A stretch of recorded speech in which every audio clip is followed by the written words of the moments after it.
മോഴയാന എന്നത് ഒന്നിനും കൊള്ളാത്ത ആണും പെണ്ണുമല്ലാത്ത ഒരു തരം ആനകൾ എന്നാണ് പലരും കരുതിയിരിക്കുന്നത്.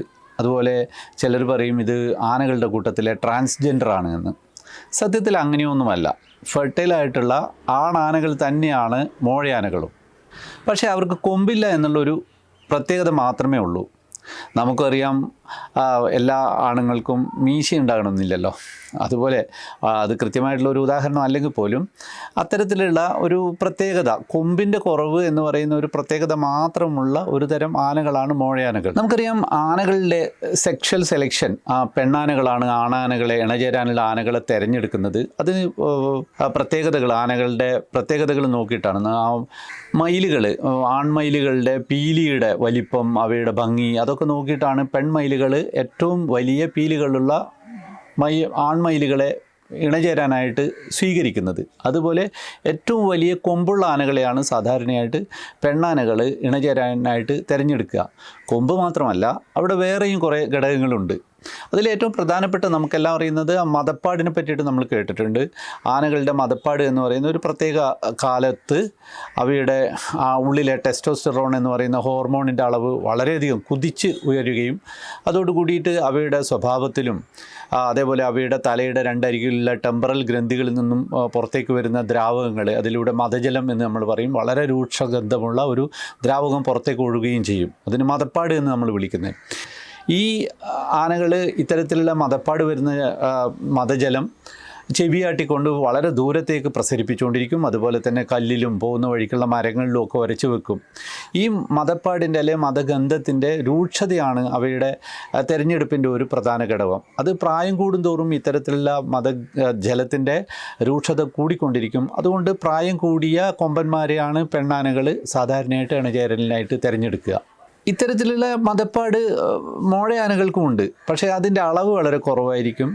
എങ്കിലും എപ്പോഴും കൊമ്പുള്ള ടസ്കർമാർക്കായിരിക്കും മേൽക്കൈ ഉണ്ടാകുക. കാരണം ഈ കൊമ്പ് എന്ന് പറയുന്നത് വലിയ ഉപയോഗമുള്ള വളരെയധികം സാധ്യതകളുള്ള ഒരു ടൂളാണ്. അതുകൊണ്ട് തന്നെ അവർക്ക് എപ്പോഴും ഈ വലിയ കൊമ്പുള്ള ആനകൾക്ക് ഒരു മേൽക്കൈ ഉണ്ടാവും. അതുകൊണ്ട് പിടിയാനകളുടെ സെലക്ഷൻ, പ്രജനനകാലമായ പിടിയാനകളുടെ സെലക്ഷനിൽ ഏറ്റവും പ്രധാനമായിട്ട് വരുന്നത് വലിയ കൊമ്പുള്ള ആനകൾ, വലിയ മദപ്പാടുള്ള ആനകൾ അഥവാ പ്രായം കൂടിയ ആനകൾ, ഇവയാണ് അവ ഇണചേരാനായിട്ട് തിരഞ്ഞെടുക്കുന്നത്. എങ്കിലും നമ്മൾക്കറിയാം മോഴയാനകളും ഇണചേരുന്നുണ്ട്, അവയ്ക്കും കുഞ്ഞുങ്ങളുണ്ടാകുന്നു. ആ സെലക്ഷൻ എങ്ങനെയാണ് വരുന്നത് എന്നുള്ളതാണ്. ഈ മേൽക്കൈയുള്ള കൊമ്പനാനകളുടെ അഭാവത്തിലാകണമെന്നില്ല. ചിലപ്പോൾ ഈ മോഴകളെ സംബന്ധിച്ചിടത്തോളം കൊമ്പില്ല എന്നുള്ളതിന് പകരമായിട്ട് അവർ ഒരു തരം കഴിവുകൾ അവർക്ക് കൂടുതലായിട്ടുണ്ട്. അത് പ്രധാനമായിട്ടും അവയുടെ വലിപ്പമാണ്. ശാരീരിക വലിപ്പം ഏത് കൊമ്പനേക്കാളും കൂടിയതായിരിക്കും. കരുത്തും ശക്തിയും അതുപോലെ തന്നെ കൊമ്പന്മാരെക്കാളും കൂടുതലായിരിക്കും. അങ്ങനെ അപൂർവമായിട്ടൊക്കെ പലപ്പോഴും ഇവർക്കും ഇണചേരാനുള്ള സെലക്ഷൻ സാധ്യതകൾ ലഭിക്കുന്നുണ്ട്. ഇതൊക്കെയാണെങ്കിലും എത്ര കരുത്തുണ്ടായാലും എത്ര വലിപ്പം ഉണ്ടായാൽ പോലും ഈ കൊമ്പന്മാരുടെ മുമ്പിൽ ഇവർ പലപ്പോഴും പതറിപ്പോവും. കൊമ്പന്മാരുടെ ആക്രമണത്തിൽ മോഴകൾക്ക് പരിക്ക് പറ്റുകയും അവ ചത്തുപോവുകയും ചെയ്യാറുണ്ട്. നമുക്കറിയാം, എത്ര കരുത്തനായ ഒരാളും ഒരു കയ്യിൽ കടാരിയുള്ള ഒരാളുടെ മുന്നിൽ പതറിപ്പോകുന്നത് പോലെയാണ് കൊമ്പുള്ള ഒരു ആനയുടെ മുമ്പിൽ കൊമ്പില്ലാതെ എത്ര കരുത്തനായ മോഴയും പതറിപ്പോകുന്നത്. അതുകൊണ്ട് തന്നെ മോഴകൾക്ക് ഇണചേരാനുള്ള അപൂർവമായിട്ടുള്ള അവസരങ്ങളെ കിട്ടുന്നുള്ളൂ. കൊമ്പന്മാരുമായിട്ടുള്ള യുദ്ധങ്ങളിൽ ഇവർ പലപ്പോഴും ഈ കൊമ്പിൻ്റെ മേൽക്കൈ കൊണ്ട് തന്നെ അവർ പുറത്താക്കപ്പെടും. അതുകൊണ്ട് കൊമ്പന്മാർ കാര്യമായിട്ട് കൊമ്പന്മാരുടെ ഇണചേരൽ കാലങ്ങളിലൊക്കെ ഇവർ കാടതിരുകളിലേക്ക്, ഫ്രിഞ്ചുകളിലേക്ക് പതുക്കെ ഒഴിഞ്ഞു നിൽക്കുകയാണ് ചെയ്യുക.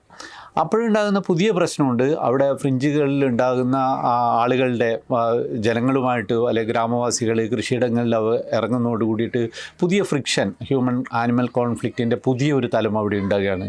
അപ്പോഴും കരുത്തരായി ഇവർ അവിടെയുള്ള ആളുകളുമായിട്ട് മത്സരിക്കാൻ ശ്രമിക്കുന്നു, അല്ലെങ്കിൽ അവർക്ക് അതിൽ നിന്നും പരിക്കുകൾ പറ്റുന്നു. ഈ പരിക്കുകളും അവരുടെ സ്വഭാവത്തെ കൂടുതൽ റഫാക്കുകയാണ് ചെയ്യുക.